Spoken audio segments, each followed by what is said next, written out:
नमस्कार दोस्तों, GPS physics online classes में आप सभी का स्वागत है। आज हम विद्युत द्विध्रुव के बारे में अध्ययन करेंगे। तो आज का अपना जो टॉपिक होगा वो क्या होगा मित्रों? विद्युत द्विध्रुव।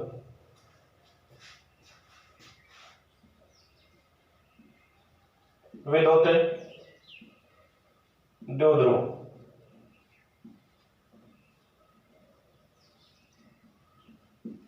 सबसे पहले हमको विद्युत द्विध्रुव के बारे में समझना है कि विद्युत द्विध्रुव किस प्रकार से बनता है या फिर विद्युत द्विध्रुव क्या होता है। अगर अपने पास दो आवेश हैं, अपने पास कितने आवेश है बच्चों?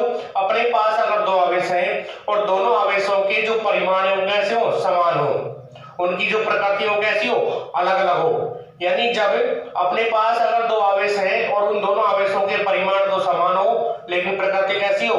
अलग अलग हो, और उन दोनों आवेशों को एक दूसरे से बहुत ही कम दूरी पर रखा जाए, यानी उनके मध्य की जो दूरी वो कैसी हो? अल्प हो, तो आवेशों का ये जो समूह होता है इसी समूह को विद्युत द्विध्रुव कहा जाता है। अपने पास एक यहां पर आवेश है, ये माइनस क्यू आवेश है, ये पहला आवेश है, ये कैसा है मित्रों? ये माइनस क्यू आवेश है, और दूसरा जो आवेश है वो प्लस क्यू आवेश है। अब ये दोनों आवेशों के परिमाण तो कैसे हैं? समान है, लेकिन इनकी जो प्रकृति है वो कैसी है? विपरीत है। यानी ये दो आवेश अपने पास, इन दोनों आवेशों के परिमाण कैसे बच्चों? परिमाण समान है, लेकिन इनकी जो प्रकृति है वो कैसी है? विपरीत है। ये नेगेटिव आवेश है तो ये पॉजिटिव आवेश है। जब ऐसे दो आवेश बहुत ही अल्प दूरी पर रखे होते हैं, यानी इनके बीच की जो दूरी है वो कैसी है मित्रों? वो अल्प है, तो आवेशों का ये जो युग्म होता है इसी युग्म को विद्युत द्विध्रुव कहा जाता है। यानी आवेशों का ये जो युग्म होगा इसी को अपन क्या कहेंगे? इसी को विद्युत द्विध्रुव कहेंगे। तो विद्युत द्विध्रुव की अगर परिभाषा देखें तो विद्युत द्विध्रुव की परिभाषा क्या होगी? दो समान परिमाण तथा विपरीत प्रकृति के आवेश एक दूसरे से अल्प दूरी पर रखे हों, तो आवेशों का ये जो युग्म होगा इसी युग्म को क्या कहेंगे बच्चों? इसी युग्म को विद्युत द्विध्रुव कहेंगे। तो विद्युत द्विध्रुव की अगर आप परिभाषा देखना चाहो तो इसकी परिभाषा क्या होगी? दो समान परिमाण एवं विपरीत प्रकृति के आवेश एक दूसरे से अल्प दूरी पर स्थित हो तो आवेशों के इस युग्म को क्या कहा जाता है? विद्युत द्विध्रुव कहा जाता है। ये इसकी क्या हो जाएगी? डेफिनेशन हो जाएगी।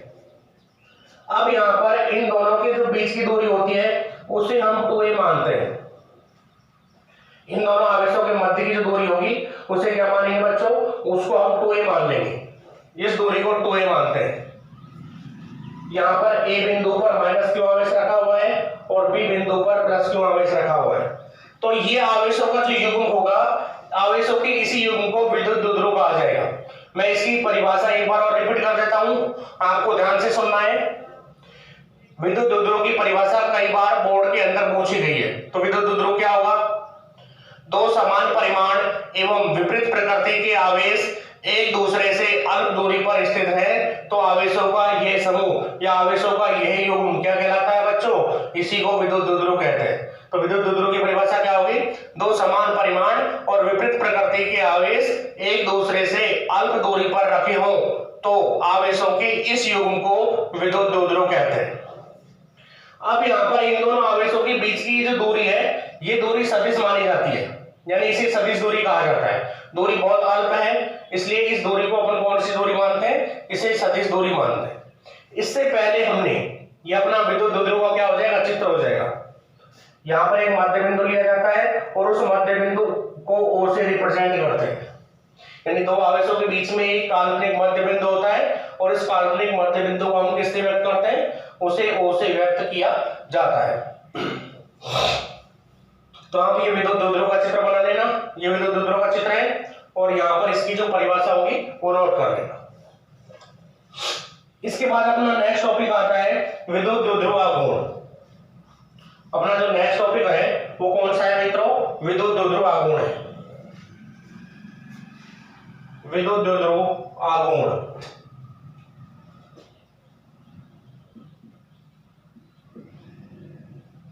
इसे P वेक्टर से व्यक्त करते हैं और विद्युत द्विध्रुव आघूर्ण जो होता है ये सदिश राशि होता है।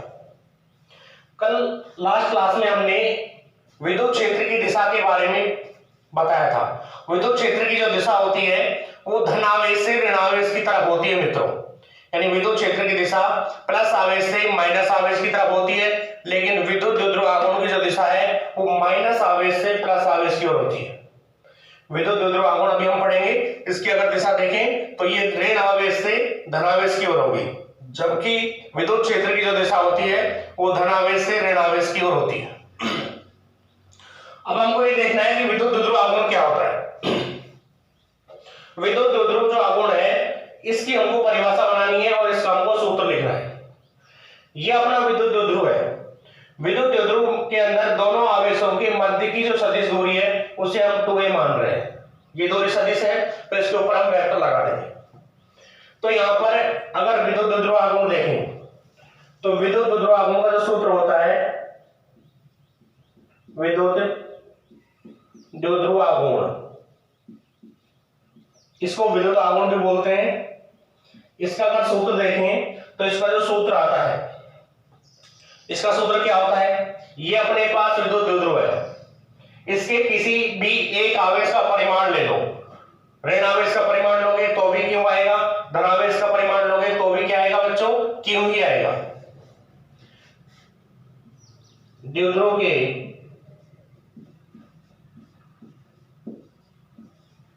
किसी आवेश का परिमाण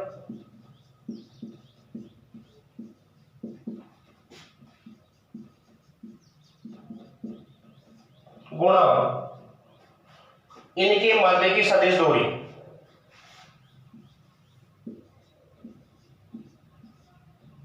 यानी आवेशों के बीच की सदिश दूरी, आवेशों के बीच की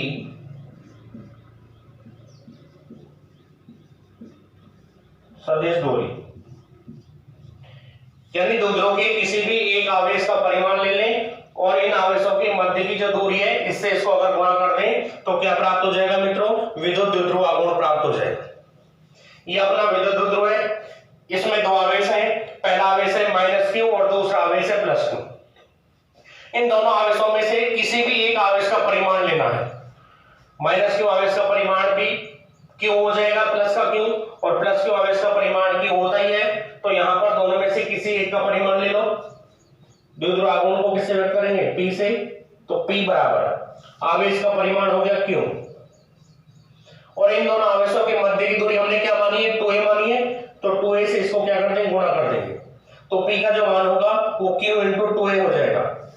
अगर इसको सदिश रूप में लिखेंगे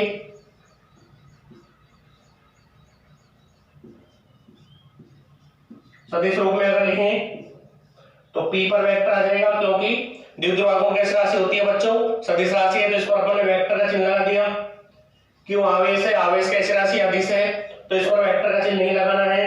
2a क्या है, ये सदिश दूरी है, तो इस 2a पर हम वेक्टर लगा देंगे। तो q को अगर 2a से गुणा कर दिया जाए, q को अगर 2a से गुणा कर दिया जाए तो जो राशि हमको प्राप्त होती है उसी राशि को क्या कहेंगे, विद्युत द्विध्रुव आघूर्ण कहेंगे।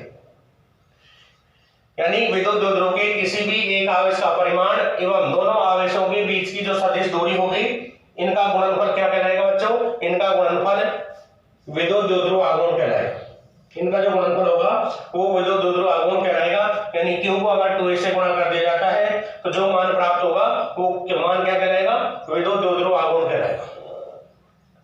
अब यहां पर अगर विद्युत द्विध्रुव आघूर्ण की दिशा देखें, नीचे आप नोट डाल के लिख देना, इसके नीचे विद्युत द्विध्रुव आघूर्ण की जो दिशा होती है वो ऋण आवेश से धन आवेश की ओर होती है। यानी विद्युत द्विध्रुव आघूर्ण की जो दिशा है वो ऋण आवेश से मित्रों धन आवेश की ओर होगी। तो आप इसमें क्या लिखोगे, विद्युत द्विध्रुव आघूर्ण की दिशा किधर होगी, ऋण आवेश से धन आवेश की ओर, यानी -q आवेश से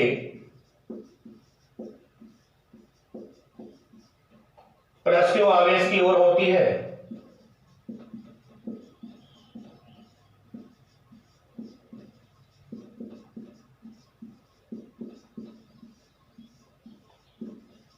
विद्युत ध्रुव आघूर्ण सदिश राशि होता है और इसकी अगर दिशा देखें तो विद्युत ध्रुव आघूर्ण की दिशा -q आवेश से लेकर के +q आवेश की तरफ होती है। जबकि विद्युत क्षेत्र की अगर दिशा देखें तो विद्युत क्षेत्र की दिशा किधर होती है? देखो विद्युत क्षेत्र की दिशा यहाँ पर इधर होती है +q आवेश से -q आवेश की तरफ। लेकिन विद्युत ध्रुव आघूर्ण की अगर दिशा देखें तो विद्युत ध्रुव आघूर्ण की जो दिशा है वो इस विद्युत क्षेत्र के अपोजिट होती है, यानी इस -q आवेश से इस +q आवेश की तरफ होगी। तो आपको ये विद्युत ध्रुव आघूर्ण का जो टॉपिक है ये सही तरीके से समझ में आ गया होगा। अगर किसी भी प्रकार की समस्या आती है तो आप इस वीडियो को रिपीट करके दोबारा देख सकते हैं और इसी विद्युत ध्रुव आघूर्ण को समझ सकते हैं। विद्युत ध्रुव आघूर्ण की अगर परिभाषा आपको नोट करनी है तो परिभाषा में आप क्या लिखोगे, एक बार आप ध्यान से सुनिए। विद्युत ध्रुव आघूर्ण किसे कहते हैं? किसी द्विध्रुव के किसी आवेश के परिमाण या फिर एक आवेश के परिमाण, यानी विद्युत द्विध्रुव के एक आवेश के परिमाण तथा आवेशों के बीच की सदिश दूरी का गुणनफल क्या कहलाता है? विद्युत द्विध्रुव आघूर्ण कहलाता है। ये विद्युत द्विध्रुव के किसी आवेश का परिमाण हो गया q और आवेशों के मध्य की सदिश दूरी होगी 2a। इन दोनों को अगर गुणा करेंगे तो गुणा करने पर जो राशि आएगी उसी को आप क्या कहोगे? विद्युत द्विध्रुव आघूर्ण कहोगे। तो विद्युत ध्रुव आघूर्ण की परिभाषा क्या होगी? विद्युत ध्रुव आघूर्ण की अगर परिभाषा देखें तो परिभाषा क्या हो जाएगी? द्विध्रुव के एक आवेश के परिमाण तथा दोनों आवेशों के बीच की सदिश दूरी का गुणनफल क्या कहलाता है? सदिश दूरी का गुणनफल विद्युत ध्रुव आघूर्ण कहलाता है। और ये कैसी राशि होती है? सदिश राशि होती है। इसके आगे लिख देना, ये सदिश राशि होती है। फिर ये विद्युत ध्रुव आघूर्ण का सूत्र हो जाएगा, सदिश रूप में अगर लिखें तो P वेक्टर बराबर Q × 2a वेक्टर हो जाएगा। इसके नीचे नोट डाल देना, विद्युत ध्रुव आघूर्ण की दिशा -q आवेश से +q आवेश की तरफ होती है। इसे नोट कर लो। अब इसके बाद में विद्युत ध्रुव आघूर्ण का मात्रक और इसकी विमा आप निकाल सकते हो। अगर इसका मात्रक देखें तो इसका मात्रक क्या होता है ये हमको देखना है। P का मात्रक निकालना है, ये Q × 2a होता है। 2a क्या है? यहाँ पर एक दूरी है, सदिश दूरी। Q का मात्रक क्या होता है बच्चों? Q का मात्रक कूलाम होता है और दूरी का मात्रक होता है मीटर। तो इसका मात्रक क्या हो जाएगा? कूलाम। ये तो Q का मात्रक हो गया कूलाम। 2a क्या है? सदिश दूरी है और दूरी का मात्रक क्या होता है? मीटर। तो इसका मात्रक हो जाएगा कूलाम मीटर। यानी विद्युत ध्रुव आघूर्ण का जो मात्रक होगा वो क्या हो जाएगा? कूलाम मीटर हो जाएगा। अगर इसकी विमा आप निकालना चाहते हो तो विमा कैसे निकालोगे? विमा, आवेश की विमा क्या होती है? A1 T1। तो पहले आवेश की विमा लिखी A1 T1, ये आवेश की विमा होती है। 11वीं क्लास में आपने पढ़ी होगी आवेश की विमा A1 T1 होती है। 2a क्या है? दूरी है और दूरी की विमा क्या होती है? L1। तो यहां पर विमा अगर लिखना चाहेंगे तो m, इसमें m है नहीं तो m पर घात कितनी आएगी? 0। m0 L1 T1 और A1, ये विद्युत ध्रुव आघूर्ण की विमा को प्राप्त हो जाएगी। यानी m0 L1 T1 A1 ये विद्युत ध्रुव आघूर्ण की विमा को प्राप्त हो जाएगी। तो इस तरह से हम विद्युत ध्रुव आघूर्ण का अध्ययन कर सकते हैं। बिल्कुल इजी वे में आपको पढ़ाया गया है। आपको इसकी परिभाषा नोट करनी है, ये सूत्र नोट करना है, ये सूत्र आ जाएगा। फिर उसके नीचे नोट डाल के विद्युत ध्रुव आघूर्ण की दिशा लिखनी है, ये दिशा आ जाएगी। फिर मात्रक लिखना है और उसके बाद में आपको विमा नोट करनी है। तो ये अपना विद्युत ध्रुव आघूर्ण का जो टॉपिक है वो यहीं पर समाप्त होता है।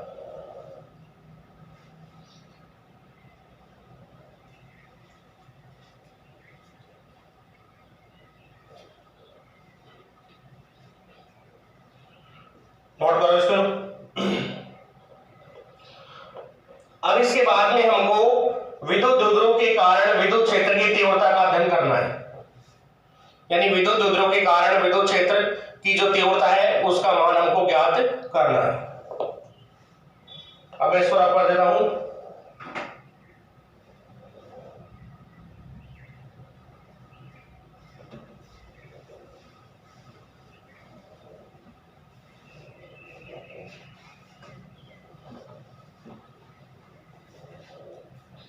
नेक्स्ट टॉपिक लिखिए विद्युत द्विध्रुव के कारण विद्युत क्षेत्र की तीव्रता। टॉपिक नोट कीजिए, विद्युत द्विध्रुव के कारण विद्युत क्षेत्र की तीव्रता। अब यहां पर विद्युत क्षेत्र की जो तीव्रता है वो दो प्रकार से हमको ज्ञात करनी है, एक तो विद्युत द्विध्रुव के अक्ष पर और एक विद्युत द्विध्रुव के निरक्ष पर। तो इसमें अपना पहला टॉपिक आएगा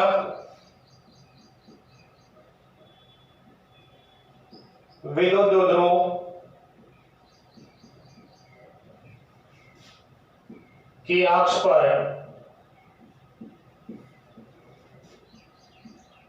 विद्युत क्षेत्र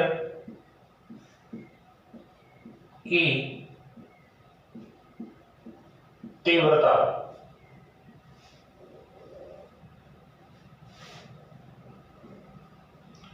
विद्युत द्विध्रुव के अक्ष पर विद्युत क्षेत्र की तीव्रता हमको ज्ञात करनी है। सबसे पहले आपको यह समझना है कि विद्युत द्विध्रुव का अक्ष कहां पर होता है। तो इसके लिए हम एक विद्युत द्विध्रुव का चित्र बनाते हैं। अपना ध्यान बोर्ड पर रखें। यह बिंदु A है और इससे कुछ दूरी पर यहां पर यह बिंदु B है। इन दोनों बिंदुओं पर हम दो आवेश रखेंगे और दोनों जो आवेश हैं उन दोनों आवेशों की जो प्रकृति है अगर वो विपरीत है तो आवेशों का ये जो समूह होगा, इसी समूह को विद्युत द्विध्रुव हम कहेंगे। विद्युत द्विध्रुव की परिभाषा से हम ये जानते हैं। बिंदु A पर हमने -q आवेश को रखा, बिंदु B पर हमने यहां पर एक +q आवेश को रखा। अब इन दोनों आवेशों के बीच की जो दूरी है वो कैसी है मित्रों, अल्प है। तो आवेशों का ये जो समूह होगा इसे हम विद्युत द्विध्रुव कहते हैं। तो इन दोनों आवेशों के बीच की दूरी जो है वो अल्प है और इस दूरी को हमने क्या माना है, इस दूरी को हमने 2a माना है। इंपॉर्टेंट टॉपिक है, आपको ध्यान से समझना है। अब आपको यह समझना है कि इस विद्युत द्विध्रुव का अक्ष क्या होता है। एक आवेशी है, दूसरा आवेशी है। इन दोनों आवेशों को मिलाने वाली ये जो काल्पनिक रेखा होती है, इसी काल्पनिक रेखा को द्विध्रुव का अक्ष कहा जाता है। यानी ये जो दोनों आवेश हैं, इन दोनों आवेशों को मिलाने वाली ये जो काल्पनिक रेखा है, इस काल्पनिक रेखा को ही विद्युत द्विध्रुव का अक्ष कहते हैं। तो ये विद्युत द्विध्रुव का अक्ष कहलाता है। अगर अक्ष की परिभाषा लिखना चाहें तो विद्युत द्विध्रुव के दोनों आवेशों को मिलाने वाली काल्पनिक रेखा क्या कहलाती है, अक्ष कहलाती है। तो ये वाली जो रेखा है ये काल्पनिक रेखा हमने खींची है और इसी रेखा को हम क्या कहते हैं, अक्ष कहते हैं। अब इस अक्ष पर यहां पर एक मध्य बिंदु O लिया जाता है। ये अपन ने यहां पर एक मध्य बिंदु O ले लिया। यहां से लेकर के यहां तक की जो दूरी है वो 2a है। तो यहां से यहां तक की दूरी कितनी हो जाएगी, 2a की आधी हो जाएगी यानी a हो जाएगी। a से b तक की जो कुल दूरी है वो 2a है। अगर O यहां पर इस विद्युत द्विध्रुव का मध्य बिंदु है तो यदि ये यहां पर मध्य बिंदु है तो A से O तक की दूरी a हो जाएगी और O से B तक की दूरी भी a हो जाएगी। अब हम अक्ष पर विद्युत क्षेत्र ज्ञात करने के लिए क्या करते हैं, ये जो अपना विद्युत द्विध्रुव है इससे r दूरी पर, देखो जब भी हम किसी वैल्यू का मान ज्ञात करते हैं तो उसकी दूरी r ही मानी जाती है। जहां पर परीक्षण आवेश रखा जाता है उस परीक्षण आवेश की दूरी को हम r मानते हैं। तो इस मध्य बिंदु O से r दूरी पर अक्ष पर एक बिंदु P ले लेंगे और उस बिंदु P पर विद्युत क्षेत्र की तीव्रता हमको क्या करनी है बच्चों, ज्ञात करनी है। तो ये अक्ष है, इस अक्षीय रेखा को हमने और आगे बढ़ाया, इस प्रकार से आगे बढ़ा दिया। इस बिंदु O से r दूरी पर यहां पर हम एक बिंदु P ले लेंगे। तो यहां पर हमने एक बिंदु P ले लिया और इस बिंदु P पर विद्युत क्षेत्र की तीव्रता हमको ज्ञात करनी है। ये जो बिंदु P होगा, इस बिंदु P पर विद्युत क्षेत्र की तीव्रता हम क्या करेंगे, ज्ञात करेंगे। अब इस बिंदु P की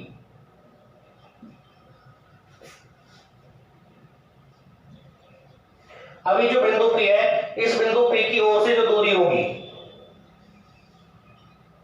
ये बिंदु O है, इस बिंदु O से P की जो दूरी है, इस दूरी को हम r मान लेंगे।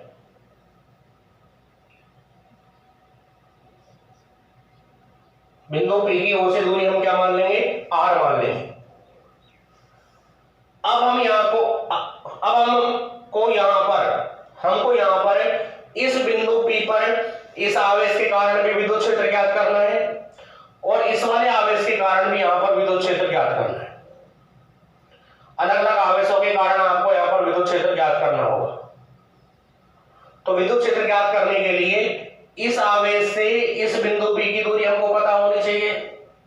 यहां से और यहां तक की दूरी r है, तो यहां से B से P तक की दूरी आपको निकालनी है, तो ये वाली दूरी r में से घटा दोगे,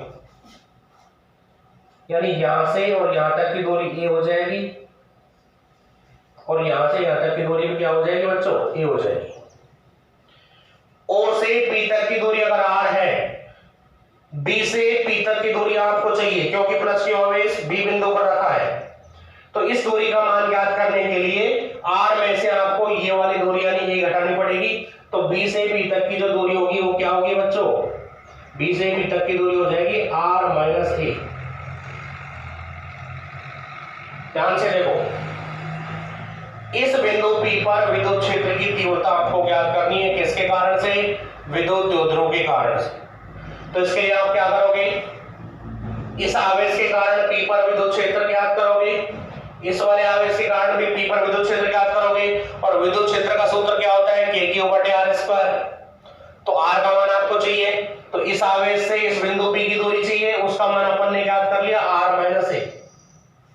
अब इस आवेश से इस बिंदु P की दूरी का मान अपन को पता होना चाहिए, तो इसका मान हम ज्ञात करेंगे। यहां से O से P तक की दूरी r है और O से A तक की दूरी a है, तो A से P तक की दूरी अगर ज्ञात करनी है तो r में a को क्या कर दोगे, जोड़ दोगे। दोबारा देखो एक बार, O से P तक की दूरी है मित्रों r, O से A तक की दूरी है a। अब आपको यहां से और यहां तक की दूरी चाहिए, तो r में a को क्या करोगे, जोड़ोगे। तो जब यहां से और P तक की दूरी ज्ञात करेंगे तो वो आ जाएगी बच्चों r प्लस a। अगर दूरी ज्ञात करना आपको आ गया तो आपके लिए अक्ष पर विद्युत क्षेत्र की तीव्रता का टॉपिक बिल्कुल इजी हो जाएगा। थोड़ा ध्यान से देखिए एक बार और, इस आवेश के कारण P पर विद्युत क्षेत्र ज्ञात करना है, फिर इस आवेश के कारण P पर विद्युत क्षेत्र ज्ञात करना है, ठीक है। तो इस आवेश से P की दूरी ज्ञात की, r माइनस a आ गई। यहां से यहां तक की दूरी r है, यहां से यहां तक की दूरी a है, इस दूरी को r में से घटा देंगे, ये बच जाएगी, तो ये r माइनस a बच गई। यहां से P की दूरी अगर ज्ञात करनी है तो O से P की दूरी r है, इसमें ये दूरी जोड़ देंगे तो A से P की दूरी आ जाएगी। अब यहां पर माइनस क्यू आवेश के कारण विद्युत क्षेत्र E1 मान लेंगे और प्लस क्यू आवेश के कारण विद्युत क्षेत्र E2 मान लेंगे। अब ये माइनस क्यू वाला आवेश है, अपने हिसाब से कुछ मान सकते हो E1 E2 को। हम मान लेते हैं कि ये जो प्लस क्यू आवेश है, देखो ये धनावेश है, यहां पर धनावेश इस परीक्षण धनावेश को क्या करेगा, प्रतिकर्षित। तो ये आवेश इस आवेश पर इधर की तरफ बल लगाएगा, जिधर बल लगता है उसी दिशा में विद्युत क्षेत्र हम लेते हैं। तो इस प्लस क्यू आवेश के कारण P पर जो विद्युत क्षेत्र होगा उसे हम मान लेते हैं E1 वेक्टर। तो E1 वेक्टर की दिशा इधर हो जाएगी। ये धनावेश है, यहां पर भी एक धनावेश रखा हुआ है, परीक्षण धनावेश Q0। ये धनावेश इस परीक्षण धनावेश Q0 को क्या करेगा, प्रतिकर्षित, तो विद्युत बल लगेगा इधर की तरफ। तो यहां पर इस प्लस क्यू आवेश के कारण P पर जो विद्युत क्षेत्र होगा उसे हम E1 मान रहे हैं और E1 की दिशा इधर की ओर हो जाएगी। यानी इस आवेश के कारण P पर विद्युत क्षेत्र को हमने E1 मान लिया, तो E1 की दिशा इधर की ओर हो गई। तो ये चित्र में अपन ने एरो का चिन्ह इधर लगा दिया। ये माइनस क्यू आवेश है, इस माइनस क्यू आवेश के कारण P पर अगर विद्युत क्षेत्र की दिशा देखें, ये माइनस क्यू आवेश यहां पर रखे परीक्षण धनावेश को अपनी ओर आकर्षित करेगा, क्योंकि ये माइनस का है।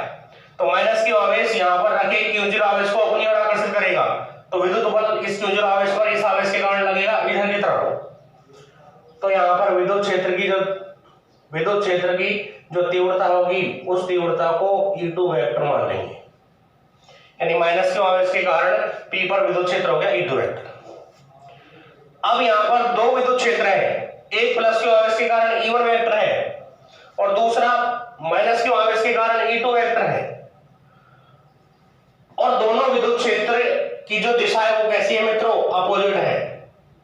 और जब दोनों सदिश राशि विपरीत दिशा में होती है तो इनका जब इन सदिशों का जब कुल परिमाण ज्ञात किया जाता है तो अधिक वाले मान में से कम वाला मान क्या कर देते हैं, घटा देते हैं। तो E1 के परिमाण में से E2 का परिमाण जब घटाया जाएगा तो घटाने पर जिसका मान ज्यादा है उधर वैल्यू बच जाती है, यानी जिसका मान ज्यादा है उसमें से मान जो होगा वो क्या होगा, बचेगा। तो परिणाम में विद्युत क्षेत्र की जो दिशा होगी वो E वेक्टर की जो दिशा है वो E1 की दिशा में बच जाएगी। E1 ज्यादा है, E2 का मान कम है। E1 ज्यादा है, E2 का मान कैसा है मित्रों, कम है। तो E1 में से E2 को घटा देंगे। क्यों घटा रहे हैं, क्योंकि दोनों की दिशा कैसी अपोजिट है। तो E1 में से E2 को घटाया जाएगा तो जितना यहां से यहां तक रेखाखंड की लंबाई है उतनी ही C1 में से कम कर दो तो यहां से लेकर के यहां तक का जो मान बचेगा वो E का बच जाएगा। तो यहां पर कुल जो विद्युत क्षेत्र की तीव्रता होगी या कुल विद्युत क्षेत्र का जो मान होगा वो E1 की दिशा में बचेगा। ठीक है, तो ये अपना क्या हो गया, चित्र हो गया। आप इस चित्र को नोट करो। अब यहां पर हमने क्या माना है, हमने माना है कि कोई विद्युत ध्रुव AB अपने पास है, A पर माइनस क्यू आवेश रखा है, B पर यहां पर प्लस क्यू आवेश रखा है। इन दोनों आवेशों के बीच की दूरी 2a मानी है हमने। O से R दूरी पर विद्युत ध्रुव के अक्ष पर कोई बिंदु P हम लेते हैं, ये हमने बिंदु P ले लिया और इस बिंदु P पर हमको इस विद्युत ध्रुव के कारण विद्युत क्षेत्र की तीव्रता क्या करनी है मित्रों, ज्ञात करनी है। तो सबसे पहले हम यहां पर क्या करेंगे, सबसे पहले इस प्लस क्यू आवेश के कारण P पर विद्युत क्षेत्र की तीव्रता ज्ञात करेंगे, यानी प्लस क्यू आवेश के कारण इस बिंदु P पर विद्युत क्षेत्र की तीव्रता ज्ञात करेंगे या फिर उसका परिमाण ज्ञात कर लेंगे। ठीक है, तो क्या लिखेंगे, प्लस क्यू आवेश के कारण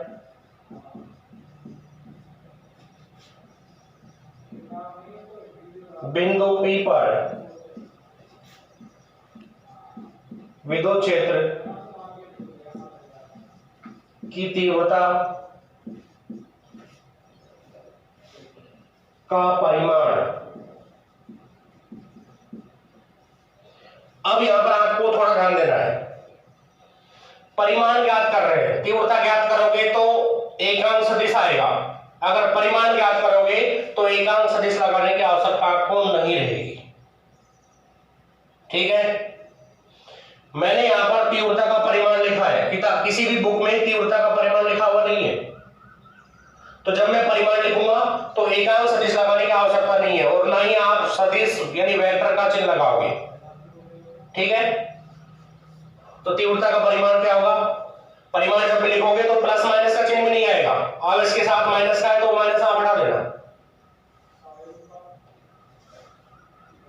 प्लस क्यू आवेश के कारण P पर विद्युत क्षेत्र की तीव्रता आपने क्या मानी है, E1 मानी है, तो E1 का मान आप याद कर रहे हो। E1 बराबर सूत्र क्या होता है, KQ बटे R स्क्वायर, KQ बटे R स्क्वायर।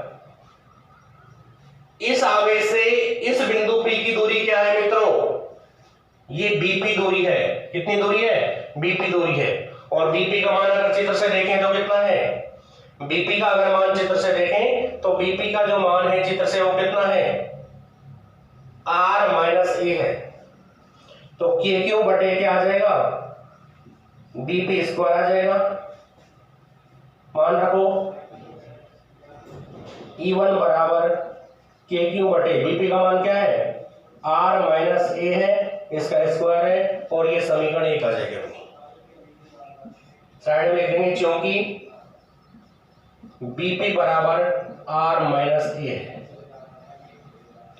BP की जगह R माइनस A रख दिया हमने। तो ये प्लस क्यू आवेश के कारण P पर विद्युत क्षेत्र की तीव्रता है मित्रों। अब इसके बाद में माइनस क्यू आवेश के कारण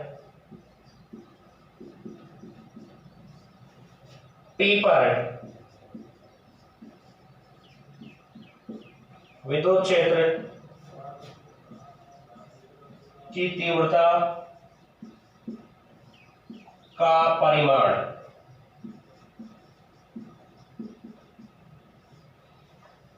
लिखा जा रहा है तो इसलिए माइनस का चिन्ह हटाना पड़ेगा। ठीक है, परिमाण जब भी लिखते हैं तो माइनस प्लस का जो चिन्ह होता है वो सब हट जाता है, यानी परिमाण जो होता है उसमें दिशा नहीं होती है, माइनस का चिन्ह दिशा के लिए आता है, दिशा को व्यक्त करता है। तो माइनस क्यू आवेश के कारण P पर विद्युत क्षेत्र की तीव्रता का परिमाण ज्ञात करेंगे। तो माइनस क्यू आवेश के कारण P पर विद्युत क्षेत्र इस दिशा में है, क्या है E2। ठीक है, तो क्या माना जाएगा E2 बराबर, देखो परिमाण लिखा है इसलिए E1 और E2 पर वेक्टर का चिन्ह नहीं लगाया है और साथ में एकांक सदिश भी नहीं है। अगर परिमाण नहीं लिखते तो यहां साथ में क्या आ जाता, P कैप आ जाता एकांक सदिश का। ठीक है, अगर परिमाण नहीं लिखते तो यहां पर P कैप एकांक सदिश लिख देते बिंदु P पर, लेकिन परिमाण लिखा है इसलिए एकांक सदिश नहीं है। तो E2 बराबर आ जाएगा KQ बटे, आवेश माइनस का है लेकिन माइनस हम नहीं लिख रहे हैं। क्यों नहीं लिख रहे हैं? क्योंकि ऊपर परिमाण लिखा हुआ है, ऊपर क्या लिखा हुआ है, परिमाण लिखा हुआ है, इसलिए माइनस नहीं ले रहे चिन्ह को। इस आवेश के कारण याद कर रहे हैं तो माइनस का चिन्ह आना चाहिए, लेकिन परिमाण लिख दिया है इसलिए माइनस हम हटा रहे हैं। ठीक है, ध्यान से समझना इस बात को। तो के हो गया बटे में ए से पी तक की दूरी है तो AP स्क्वायर आ जाएगा। के की वजह कैसा आ गया, AP का मान क्या है मित्रों, R प्लस A है तो R प्लस A का स्क्वायर हो गया। ये समीकरण आ जाएगी 2, साइड में लिख देना AP बराबर R प्लस A। तो आपके पास ये दोनों मान प्राप्त हो गए। अगर यहां पर E1 की दिशा लिखना चाहो तो E1 की दिशा किधर है, E1 की दिशा इधर है, E1 यहां से इधर की ओर है तो दिशा हो जाएगी BP। दिशा अगर आप नोट करना चाहो सामने तो दिशा लिख सकते हो BP दिशा।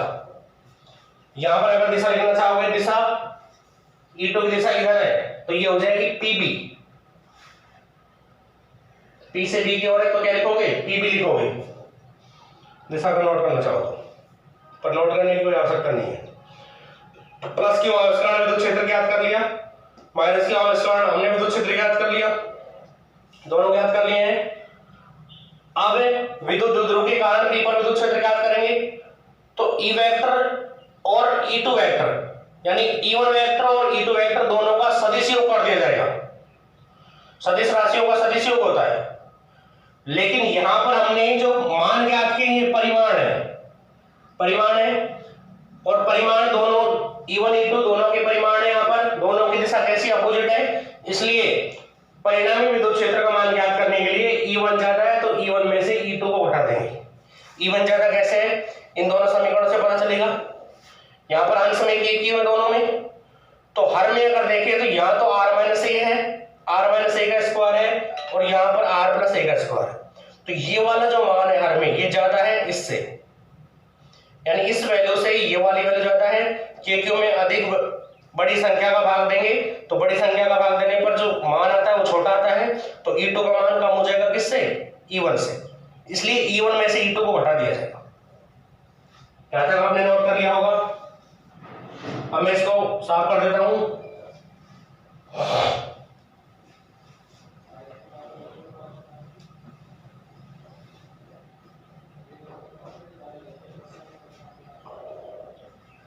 P पर परिणामी विद्युत क्षेत्र की तीव्रता, P पर परिणामी विद्युत क्षेत्र की तीव्रता ज्ञात करनी है तो E बराबर E1 माइनस E2 आ जाएगा, क्योंकि यहां पर E1 क्या है, विद्युत क्षेत्र की तीव्रता का परिमाण है, E2 भी परिमाण है, इसलिए माइनस का चिन्ह लगा रहे हैं। अगर आप यहाँ पर वेक्टर का चिन्ह लगाओगे तो यहाँ पे प्लस का चिन्ह आएगा, ध्यान रखना। अगर इन पर वेक्टर का चिन्ह लगा देते हो तो इन तीनों पर भी फिर यहाँ पर इन दोनों के बीच में कैसे चिन्ह आएगा मित्रों, फिर प्लस का चिन्ह आएगा। यहाँ पर परिमाण याद कर रहे हैं, P पर परिणाम विद्युत क्षेत्र की तीव्रता का परिमाण।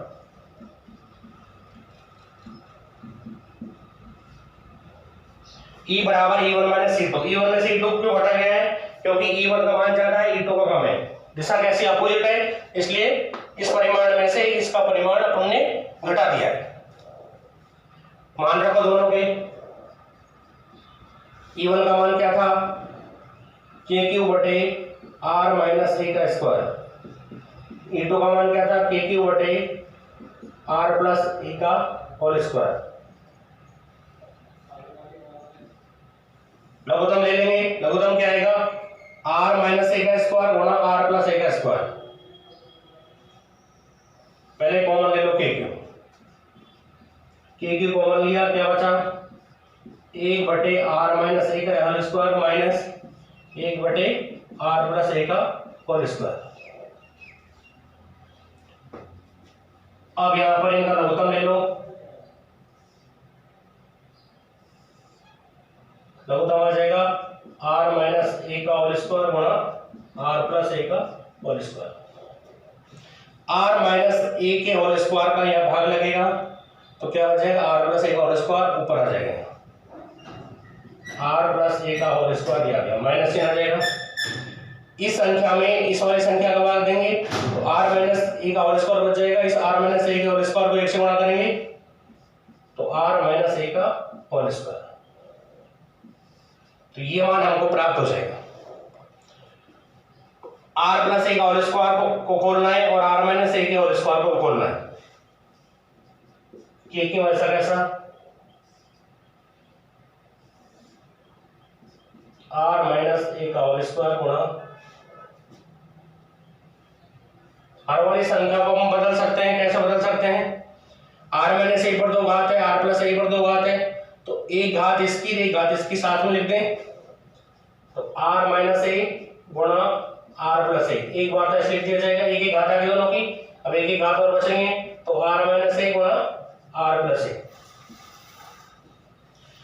2 घात इसमें, एक घात ये हो गई, एक घात ये हो गई, ठीक है बच्चों, 2 घात इसमें तो एक घात ये हो गई, एक घात ये हो गई, अलग अलग टुकड़े कर दिए हमने इसके। R प्लस A का होल स्क्वायर बोलो, R square plus A square plus 2AR minus इसका होल स्क्वायर खोलो, इस माइनस को मैं अंदर ले जा रहा हूं एक साथ,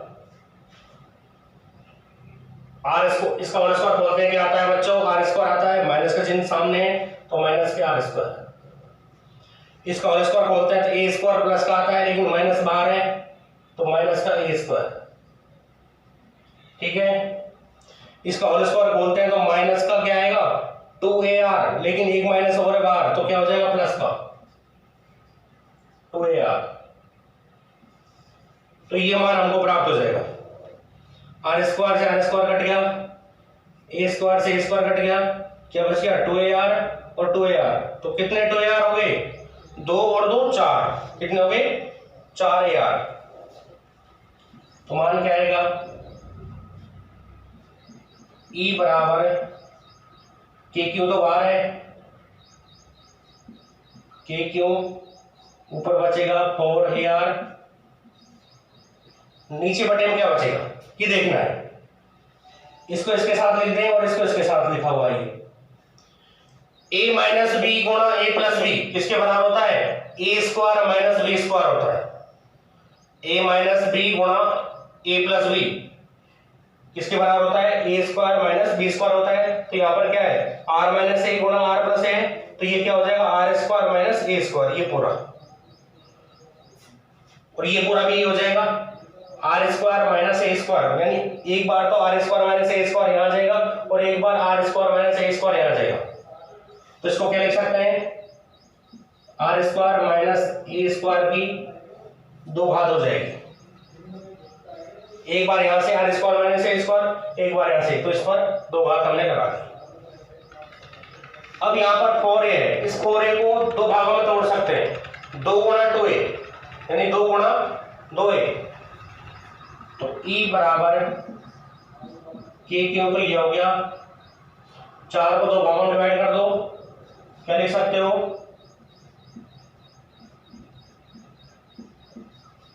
ऐसे लिख सकते हैं 2 2 4 हो जाएगा और ये साथ में R रहा, ठीक है। इस 2 को बाहर ले लो, Q को अंदर ले जाओ, 2k आ गया।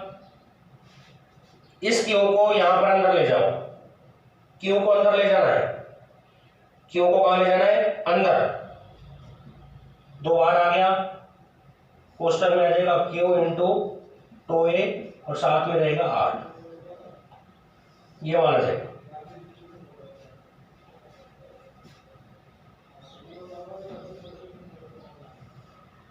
किसके बटे में मान रहेगा, R square minus A square का होल स्क्वायर।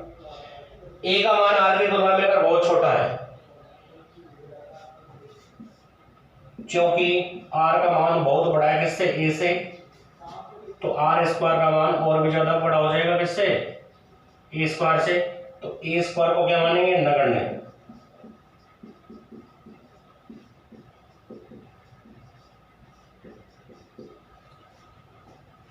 आर का मान ए से बहुत बड़ा है, तो आर का वर्ग करेंगे, ए का वर्ग करेंगे, तो आर स्क्वायर का मान ए स्क्वायर से और भी बड़ा होगा। तो इस आर स्क्वायर की तुलना में इस ए स्क्वायर को हम नगण्य मान सकते हैं, बहुत अल्प मान है इसका, तो इस ए स्क्वायर को नगण्य मान करके छोड़ देंगे, यहां से ए स्क्वायर हट जाएगा, क्या बचेगा, आर स्क्वायर। आर स्क्वायर की 2 घात है, तो इसका मतलब आर की घात होगी 4, यानी यहां बच जाएगा आर स्क्वायर की घात 2। तो E बराबर k ऐसा कैसा रहेगा, इस क्यू को अंदर ले जाएं, ये क्यू यहां चला जाएगा और ये 2 यहां आ जाएगा, क्यू को अंदर ले जाओ, 2 को बाहर ले आओ, क्या हो जाएगा 2k, क्यू यहां चला गया, क्यू इंटू 2a हो गया, क्यू इंटू 2a और ये r बच गया। आर स्क्वायर का स्क्वायर करोगे तो आर की घात कितनी हो जाएगी, 4, तो आर की घात 4 ही होगी। Q इंटू 2a किसके बराबर होता है, Q इंटू 2a विद्युत द्विध्रुवागुण होता है। Q इंटू 2a किसके बराबर होता है बच्चों, विद्युत द्विध्रुवागुण के बराबर होता है, तो इसकी जगह P रख सकते हैं।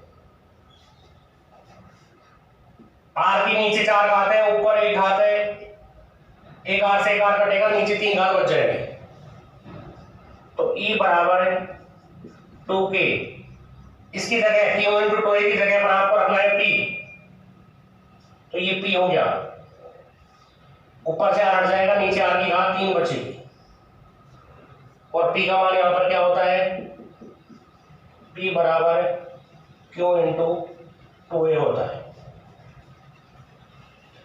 तो अक्ष पर विद्युत क्षेत्र की तीव्रता का जो मान है वो 2kp बटे r की घात 3 आ जाएगा। कितना मान आएगा मित्रों, 2kp बटे r की घात 3 अपन को यहां पर अक्ष पर विद्युत क्षेत्र की तीव्रता का परिमाण प्राप्त हो जाएगा। तो इस तरह से हम अक्ष पर विद्युत क्षेत्र की तीव्रता ज्ञात कर सकते हैं। ये कहां पर प्राप्त हुई है, अक्ष पर। विद्युत द्विध्रुव के अक्ष पर विद्युत क्षेत्र की तीव्रता का जो मान होता है 2kp बटे r की घात 3 हमको प्राप्त हो जाता है। अब इस विद्युत क्षेत्र की अगर दिशा देखें तो इसकी दिशा इधर है, परिणाम विद्युत क्षेत्र इस दिशा में प्राप्त हुआ है। अगर इसको सदिश रूप में आप लिखोगे, P सदिश राशि है, E भी सदिश राशि है, इसको अगर आपको सदिश रूप में लिखना है तो आपको ये देखना है कि P की दिशा किधर है। P की दिशा अभी हमने पढ़ी है, विद्युत द्विध्रुवागुण की जो दिशा होती है वो माइनस क्यू आवेश से प्लस क्यू आवेश की ओर होती है। यहां पर माइनस क्यू आवेश ही है और प्लस क्यू आवेश इधर है, तो P की दिशा, P वेक्टर की दिशा ये हो जाएगी और E वेक्टर की दिशा भी इसी दिशा में है। तो दोनों जो है वो अगर एक ही दिशा में है तो दोनों पर हम वेक्टर का चिन्ह लगा देंगे, यहां पर चिन्ह आ जाएगा प्लस का, ठीक है। तो अगर इसका सदिश रूप लिखें, आप इसको नोट कर लेना, वीडियो को रोक करके आप इसको नोट कर लेना।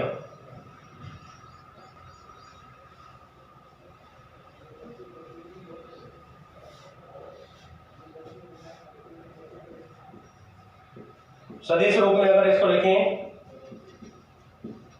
तो क्या आएगा, ई वेक्टर अक्ष। सूत्र क्या प्राप्त हो रहा है, 2kp बटे r की घात 3, 2kp बटे r की घात 3 ये सूत्र प्राप्त हो रहा है। ई सदिश राशि वेक्टर का चिन्ह आ गया, p सदिश राशि है तो इस पर वेक्टर आ जाएगा। अब यह देखना है अगर विद्युत क्षेत्र और p की दिशा सेम है तब तो ऐसा कैसा रहेगा, अगर p और विद्युत क्षेत्र की दिशा अलग अलग है यानी विपरीत है तो यहां माइनस चिन्ह आएगा।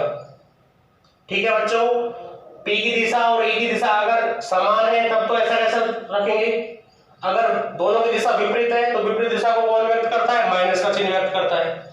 तो इसलिए हम क्या करते हैं, दिशा चेक करते हैं, e की दिशा इधर है, ये परिणामी विद्युत क्षेत्र है, इसकी दिशा इधर, p वेक्टर की दिशा माइनस क्यू आवेश से प्लस क्यू आवेश की ओर होती है, इसकी दिशा इधर है, दोनों की दिशा सेम है तो इसको ऐसा कैसे रखेंगे।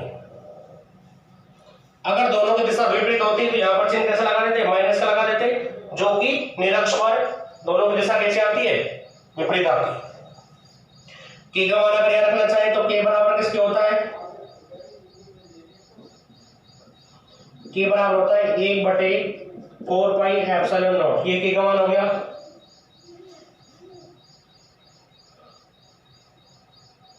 तो क्या बचेगा, 2p वेक्टर बटे r की घात 3।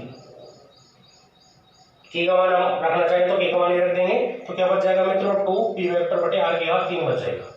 तो इस तरह से हम विद्युत द्विध्रुव के अक्ष पर विद्युत क्षेत्र की तीव्रता का मान ज्ञात कर सकते हैं। अगर आपको हमारी ये वीडियो पसंद आई हो तो आप इस वीडियो को लाइक करें और हमारे चैनल को सब्सक्राइब करें। धन्यवाद।